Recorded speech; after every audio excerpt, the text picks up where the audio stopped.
Hey guys, welcome to the Real Estate on the Rocks podcast. I'm excited to be here. I got my man Drew Maranto with Titan Coffee with me. What up? Excited to sit down and talk with him a little bit.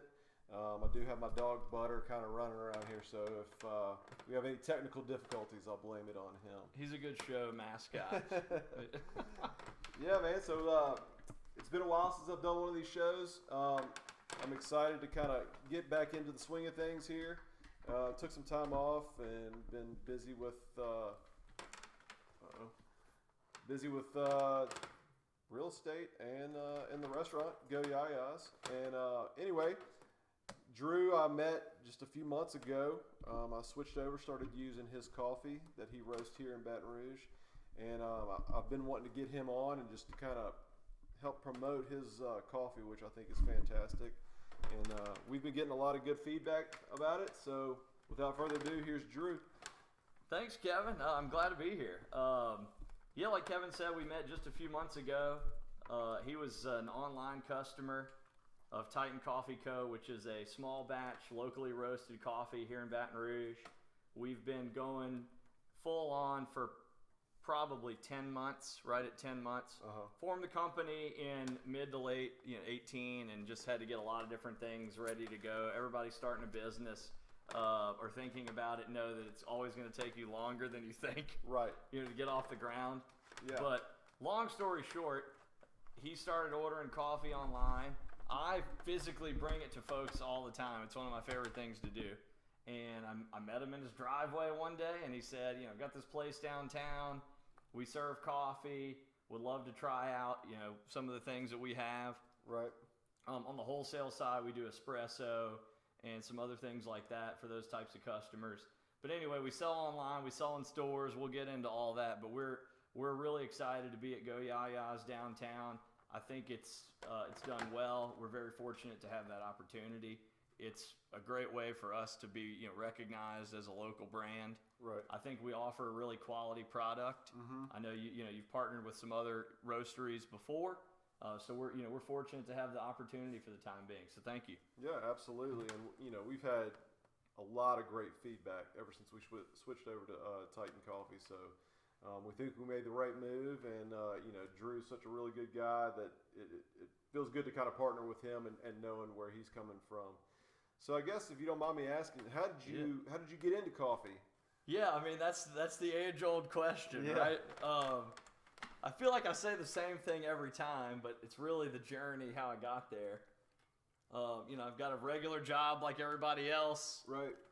9 to 5, whatever. I travel a lot for work. I do politics and government, but basically Fun stuff.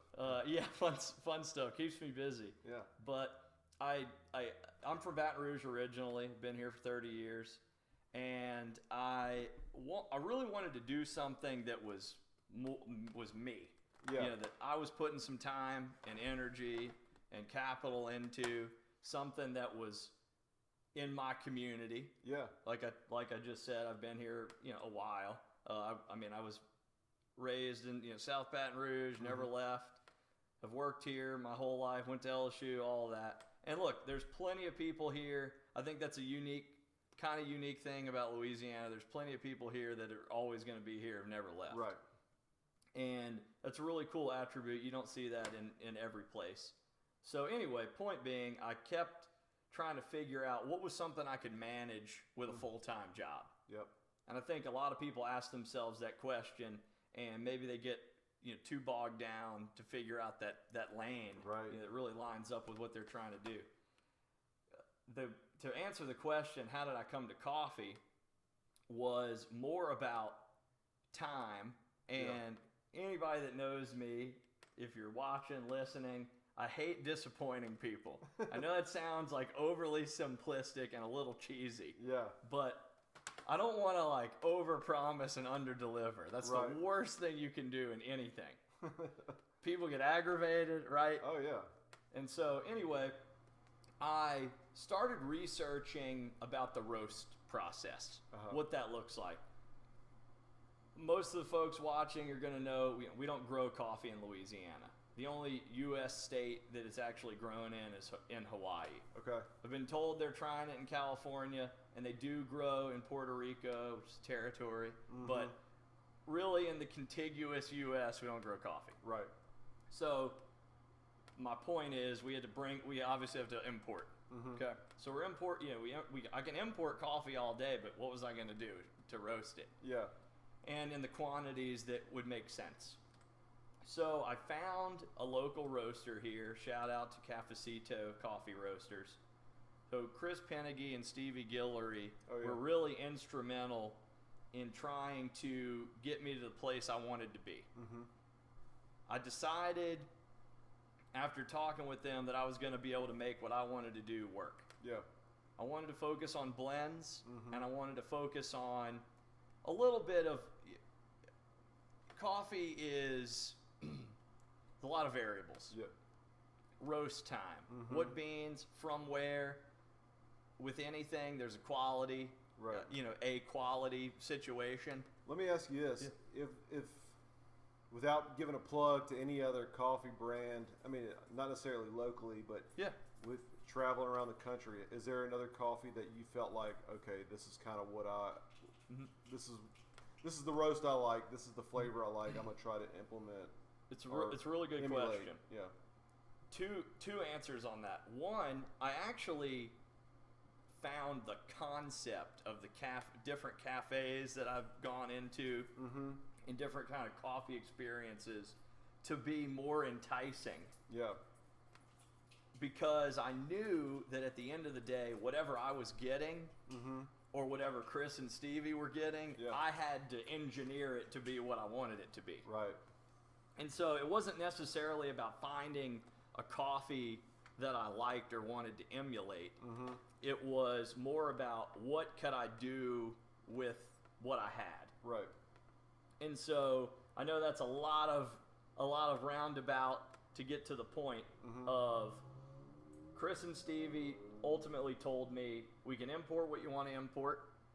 They had some existing relationships with an importer and some farms. And so I basically went through what I wanted to carry. Yeah. Like I said, I focus on blends. And when people think blends with whole bean coffee, we do primarily whole bean coffee. So buy a grinder. It's the same price as a toaster. Don't tell me it's not. I get that all the time. Yeah. I don't have a grinder. I don't know what to do. Right. People have sent me pictures of them hitting it with a rolling pin, a meat tenderizer. Please don't do that. Yeah. If you got to use a spice grinder, that's fine. Anyway, with whole bean coffee, when you're talking blends, the thing that I like to emphasize, Kevin, is that mm-hmm. we roast every bean individually. Yeah. So I know what's happening to each. Mm-hmm. And as I like to say, we combine them in post. So we roast everything. I put them together in the end to build the flavors and the profiles that I want. Right. I try to carry something for everybody. Okay. I think we have a lot of accessible coffees. Yeah. I don't think that they're trying to do too much. Gotcha. I think they're bold, but also simply stated. Yeah. Well said. Well stated. Thank you. Yeah. So I guess if you want, you go ahead and tell the different roasts you have, and maybe okay. which one's your favorite, and which ones that you find your customers are more in tune with. Yeah, that's a really good question. I'm going to probably say that about 10 times, but Kevin came prepared. So I carry. First time anyone has ever said that. Well, when you go to your restaurant, I feel like it's always prepared. Folks know what's going on, what to do. They can handle the situation. You can get busy down there. You've got 20 people staring at you, right? Wanting a crepe. It's definitely a fishbowl we work in down there. Yeah, absolutely. So I offer 6 coffees right now. 3 are blends. 2 are single origin, meaning it's just one bean from one farm, like it's just one varietal of bean that we get. And then we have a cold brew blend. Also, just to stress, best cold brew ever. We think the cold brew is really good. Obviously, I'm a fan, but it can be a little addicting as well. So the 3 blends we have is Unleashed. That's the black label. We've got Parish State of Mind. Mm-hmm. For those of you who may live outside of Louisiana, you have counties. We have parishes. And previously I mentioned I travel a lot. I've been to all 64 parishes. See a lot of cool stuff. Meet a lot of cool people. It's one of the best things about the work I do. But anyway, it's called Parish State of Mind. And then we've got Revival, which is a what I'd call a typical breakfast blend. Okay. It's a little bit lighter, and sometimes that throws people off. We have a tendency in the U.S. to add a lot of things to coffee. Right. And that's fine and good if that's how you like to drink it. But I guarantee you can use less of whatever you're adding in almost all of our coffees and really have a good experience with it. And why do you think that is? Well, I think it's a combination of things. A lot of commodity coffee, you may hear me say that a couple of times. I mean, I'm talking tons, physical tons of coffee, coming in at ports and things like that. And when you're doing volume like a Starbucks or a Community, you have to roast so much. Right. And look, they know what they're doing. They're out there. They've got a lot of locations. They've got good brand recognition. Mm-hmm. But I think what kind of sets us apart is we're using some really good coffee. Right. And look, those guys, they cup, they test. They're not just buying whatever. I'm not trying to say that. I'm just saying we're using, and look, you may go to the website and have some sticker shock, but quality coffee costs a little bit more. But I liken it to, look, we're in a craft beer explosion. Anybody that's going to tell me otherwise, I disagree with. They're going to say, well, it's been going on for years. It is exploding insane right now, especially in this market. Mm-hmm. And we can talk about that on a whole nother segment. We'll have that. But craft beer, bourbon, or brown water, as I like to call it. I mean, guys are paying premiums. Yeah, $10 for to six get pack this stuff or more. Yeah. Yeah. And the thing that I like about that is there's something for everybody. Yep. And you can kind of hone where your lane is, and you're going to find some products there. Oh yeah. And so I tried to think about coffee in the vein of I wanted it to be accessible. I wanted it to be quality. When I say small batch, what does that mean? Mm-hmm. If you're buying a 12-ounce bag from us, the coffee that's in there, that specific batch only fills about 20 bags. Yeah. So, I mean, we're roasting, 15 pounds at a time is usually the yield. Gotcha. Out of the roaster. And so, and there may be some confusion, so I'll clear it up. I buy my roasted stuff from Cafecito. And people are like, oh, I mean, what is it? It's absolutely, the blends that I've come up with. And you asked me to talk about what we carry and the 6 things we carry. I specifically focused on some of the things you actually asked. What do people like? What did they not like? Right. Parish State of Mind was born out of the fact that I didn't think we had something dark enough. Yeah. And it's a comment I get a lot. I don't know if it's a Louisiana thing or a Southern thing, but people like a sturdy, darker They think they got to coffee. have dark roast. Yep. Absolutely.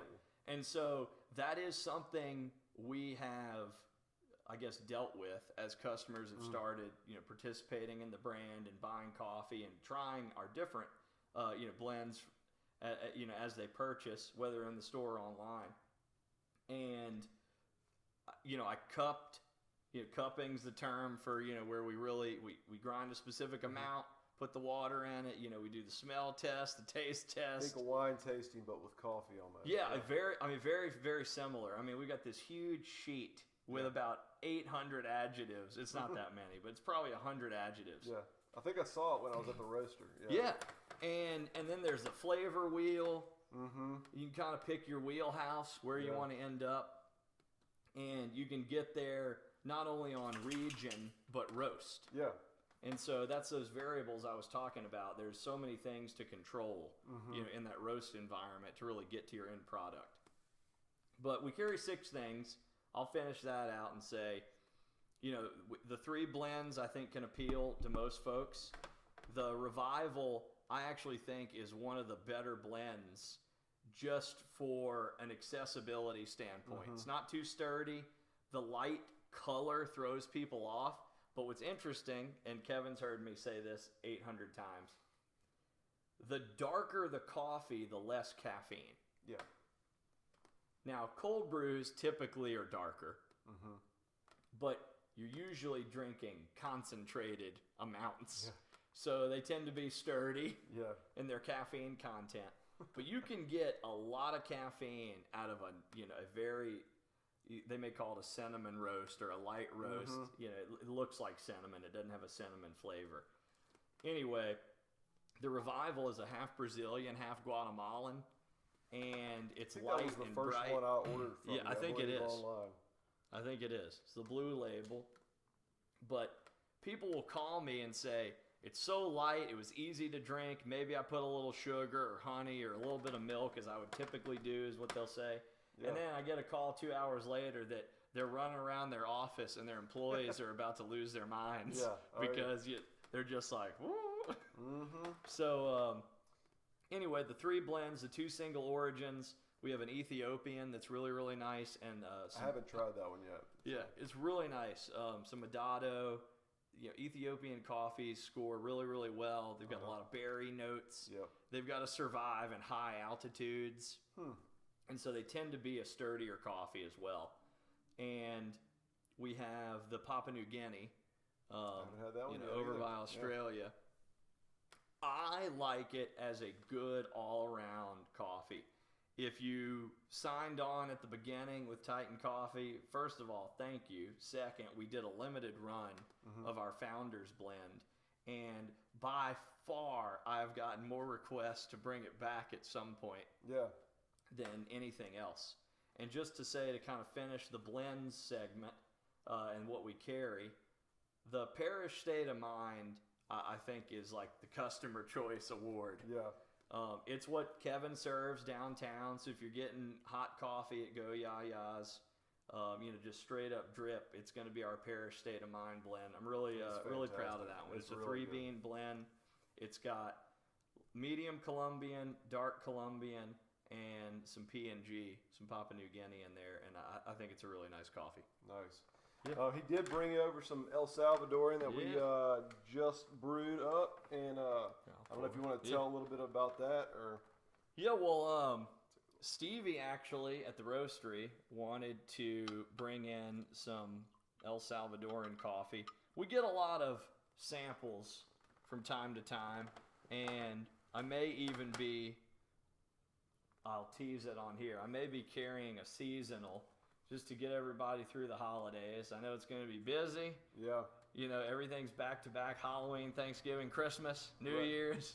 Buy all the gifts, decorate all the houses, put up your lights. If you're married or have a girlfriend or boyfriend or whatever, you're going to have a laundry list of things to do. Yeah, absolutely. During the holiday season. So we think our coffee can get you there. I'm looking at doing maybe this one or a Sumatran. Okay. We have a little sample roaster that Chris will fire up, and it's cool. Just to run like very small test batches. Yeah, just to run a test batch, because the companies that we source from will send us, samples of whatever. They'll give you the whole. And they'll send you the unroasted bean, correct? Correct. Yep. They'll send you a green bean, and you can try it out. But yeah, this is a little El Salvadoran that we've been, that's fantastic. Trying out. It's really good. What would happen if you roasted a green bean? Not roasted a green bean, brewed, like ground it up and brewed it. Yeah, I'm not sure what you'd get on that. More like a tea. Did it freeze? Oh, let's see again. I think it's still.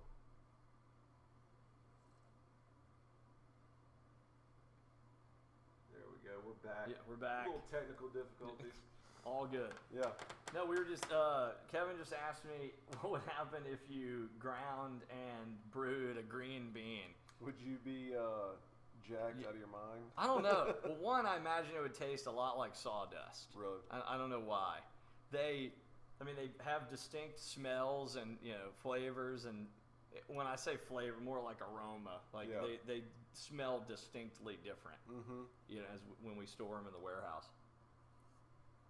I don't know if you would be like amped or not. Yeah, it just seems I like really don't. I don't know. You see all the the green biggest coffee bean extract, whatever people are putting in yeah, smoothies yeah, and now. they'll take take supplements and stuff like that. Mm-hmm.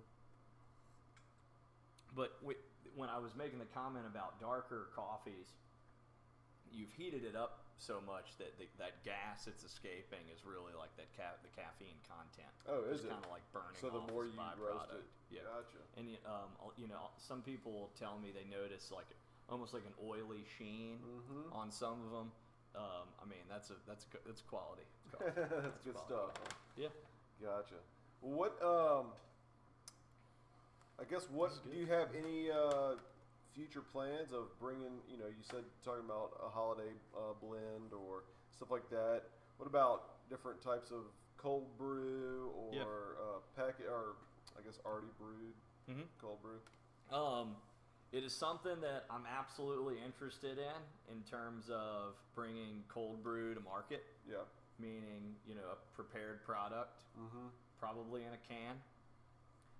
I'm also pretty amped about doing a concentrate, like in a growler almost style. Let's just say that's all in development. It's a lot of legalese and things to do. I'm happy to talk about it because I think that it would be an awesome product. Yeah. I think y'all would really enjoy it. I also believe that there's a way that that's even more accessible to folks. Yeah. Like I kind of alluded to earlier and joked about in jest about grind. People don't want to buy a grinder and things like that. I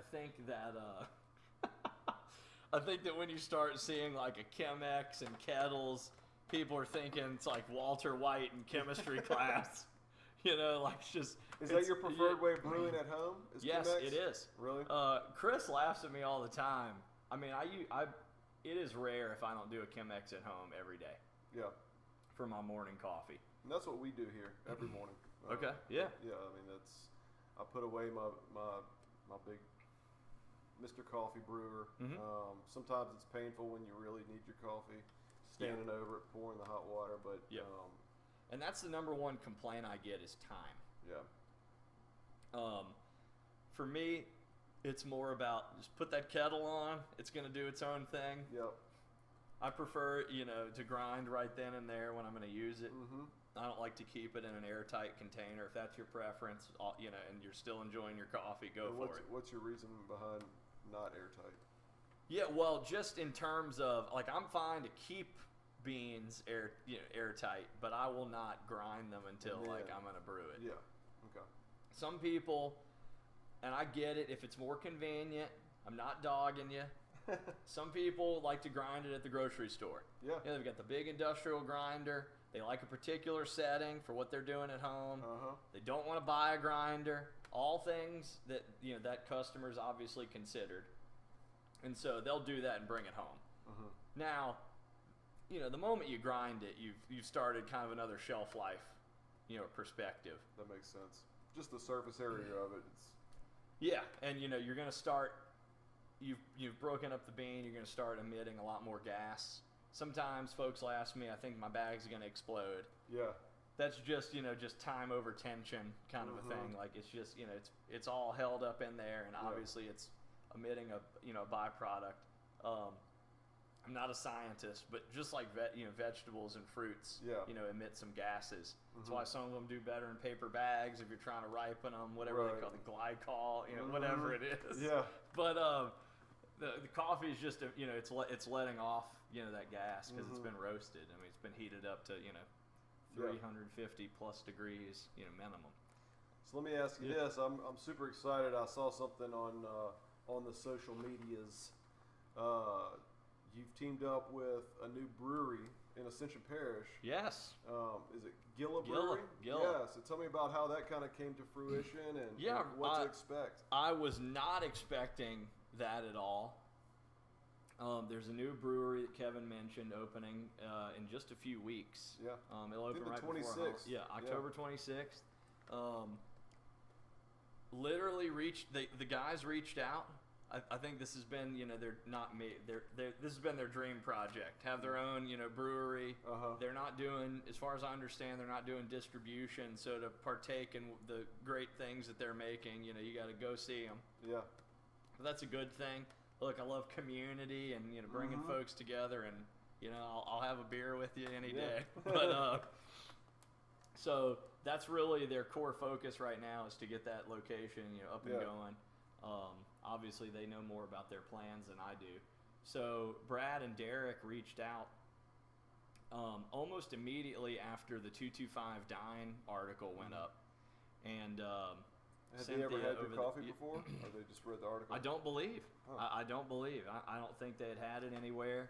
We've done a couple events here and there in town. I don't think I'd ever met them before. I'm usually pretty good with names and faces, but they reached out and said they were interested in trying what I had to eventually have, coffee stout. Right. For all you non-dark beer drinkers out there, just give it a shot. Yeah. I'm excited for it. This past year, I brewed.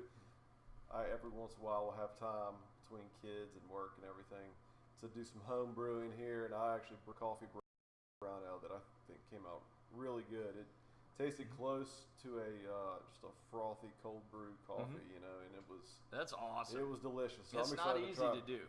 Yeah, I mean, you can kind of, especially LA Homebrew up the road is where I get most of my ingredients. They are those are good fantastic, just to kind of walk you through the process. If I have any questions, even in the middle of brewing, I might call them up and say, "Hey, I think I messed up. Can you help me out?" And they can walk me back through the steps and get me on the right track. But yeah, I appreciate you bringing this coffee over. This is delicious. Really enjoyed it. I'm glad you're enjoying it. If you like it enough, maybe we'll carry it as the seasonal. Yeah, we might have to do that. Kind of just testing it out and see. Gotcha. But yeah, we're really excited about the brewery. Go check them out. We're gonna have the Gilla State of Mind coffee stout. I love it. Yeah. With Titan coffee in it. They've been really good to me. They let me come put the coffee in the first batch. Yeah. I'm excited to try it here in the next week or so. I think it'll be ready. Oh, really? Okay. Yep, I think it'll be ready.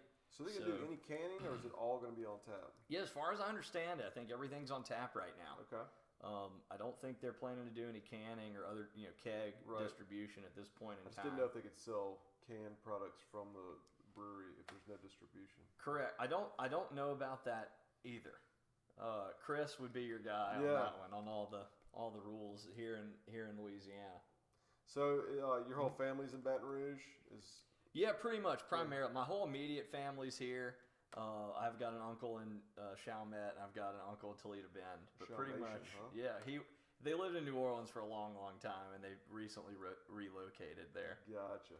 His my cousin actually is a stand-up comedian in New York. Okay. So that's his dad and mom. They live out in Chalmette. Gotcha. Mark Norman, check him out. I'm going to have to check him out. Yeah, absolutely. Real quick, I wanted to touch on, before we kind of wrap up, where we're carried, for online sure. and all that. So obviously, it's 2019. You can buy our products online. If you're here in the local area, Livingston, Ascension, EBR, usually I'm the one bringing it to you. Yeah. That's free of charge, to the consumer at this point in time. Look, that could always change. I don't anticipate it changing in the immediate future. It's literally one of the favorite things, that I get to do with the company. I met a guy the other day cutting his grass, and he was like, "Man, I heard about you on social media. I've tried a lot of the other coffees in the state. I'm excited to try it." He emailed me the next morning, said, "Thanks so much for bringing it over. He really enjoyed it." That's cool.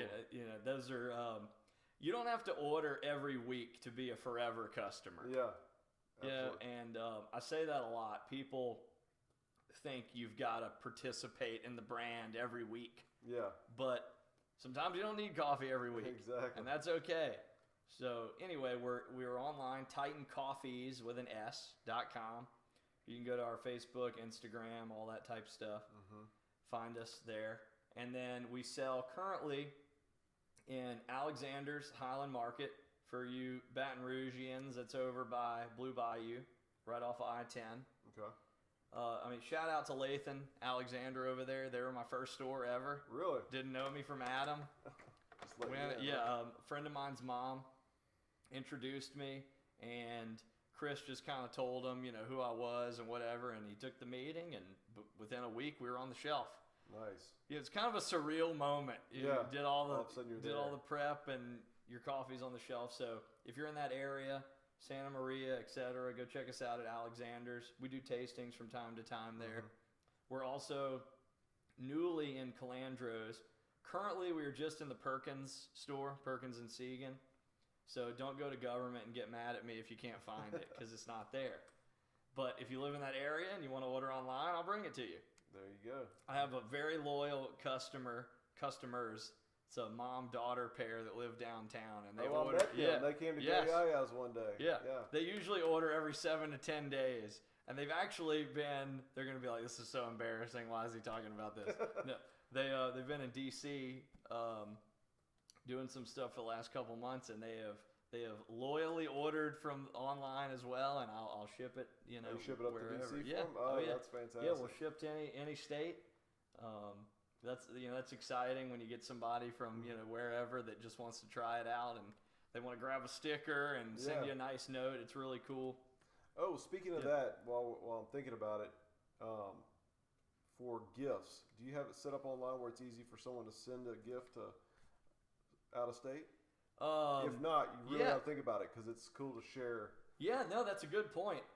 Technically, I guess they could accomplish it and just ship it to a different address, but it wouldn't show up any differently, so I should work on that. No, it's good feedback. It doesn't have to be I don't think you need to get into gift wrapping. No. I would not be very good at it, I can assure you. I do wrap all my Christmas gifts that I give. I try as I might. No, it's a good idea. And look, with holidays coming up, I've had a lot of folks wanted a gift basket or things like that. I think those are things we'll entertain as we get a little bigger, and maybe some staff. Don't get cocky. It's tough to pull that off all by myself. Absolutely. Like I said, I'm not I can't go to Hobby Lobby and actually accomplish anything. I just kind of look at everything in there. It's a little overwhelming. It is overwhelming. Anyway, so I have people that come and say, "Oh, my dad's a really big coffee guy. He has a grinder. He loves espresso, things like that." I love hearing that. People will order, for their parents, their sister, or brother. So anyway, what's the greatest compliment you've received on your coffee? Well, funnily enough, I'm gonna say. I don't know. Is it? I don't know. I'll go with it. I like it. It happened at Go Yaya's. I remember it vividly. Really? Gentleman approached the counter. So for those of you who don't know, I've worked like a couple of random Saturdays. When we first started carrying Titan Coffee, Drew was like, "Hey man, I'll come work some Saturdays." I'm like, "Okay, we're shorthanded. Come on down." So anyway, he came and he got to see how it all works and how all it happens. I loved it. Like, I was obsessed. Well, we need you this Saturday. Yeah, right. Yeah. I need an apron. Yes. I need an apron. Actually, my friends Maddie and Brad, shout out, gave me an apron for my birthday. Just had my 30th birthday. And it says Titan Coffee in gold letters, like it's cool. A black apron. So maybe I'll wear it next time. Well, my daughter and I just made him a Titan Shrinky Dink. So there you go. I'm really excited about it. So I brought it over here for that reason. I was going to talk about it because it was on the counter. Yeah. But this is so cool. I love that. I'm absolutely shout out to Shrinky Dinks. Yeah. Shout out. Absolutely going to put that on the keychain. Yeah. Wait, where were? Oh, Matt. So I got my apron. Anyway, so I've worked a couple of random Saturdays down at Go Yaya's, downtown Baton Rouge. So a guy comes up, and he figures out. They initially asked like, "Oh, do you have whatever you had before? Right. Did you have any left?" And said, "Oh, well, we've got Titan Coffee now," and they were unfamiliar.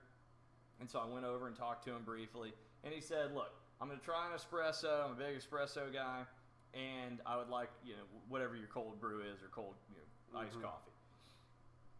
Oh, so, I remember this. Yeah. So anyway, we get them all squared away, give him everything, and what he doesn't know is when I saw this kind of going down, I look over and I see the guy, and he's like, talking to his wife. He's very unsure about what's going on. He's like, "I don't know. This is not what I came here for." And so, anyway, yeah, and then out of nowhere, he just comes right back up to the counter and he says, "This is the best espresso I think I've had in the United States." That's exactly what he said. He's like, "We travel everywhere." Yeah. Yeah.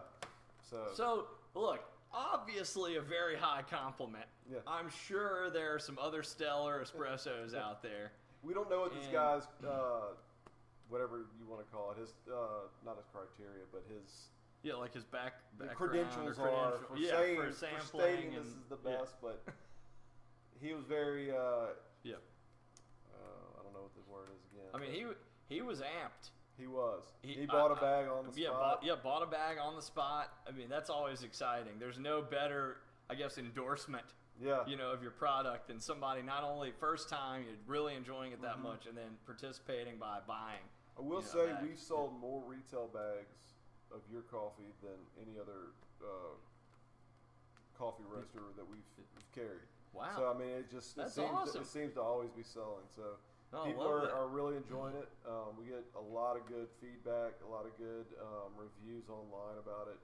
So you're doing something right, man. So I appreciate it greatly, and once again, I mean, thanks for the opportunity to be carried, in a high traffic, high visibility environment. There's a lot of folks that work down there and go to meetings down there, and they could obviously be getting coffee from a lot of places. So I'm super appreciative. One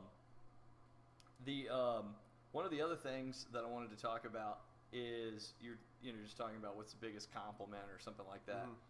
The thing for me has been, I mean, you could order coffee from anywhere, right? And I get people, maybe unsure, and some people take a chance, some people don't really want to.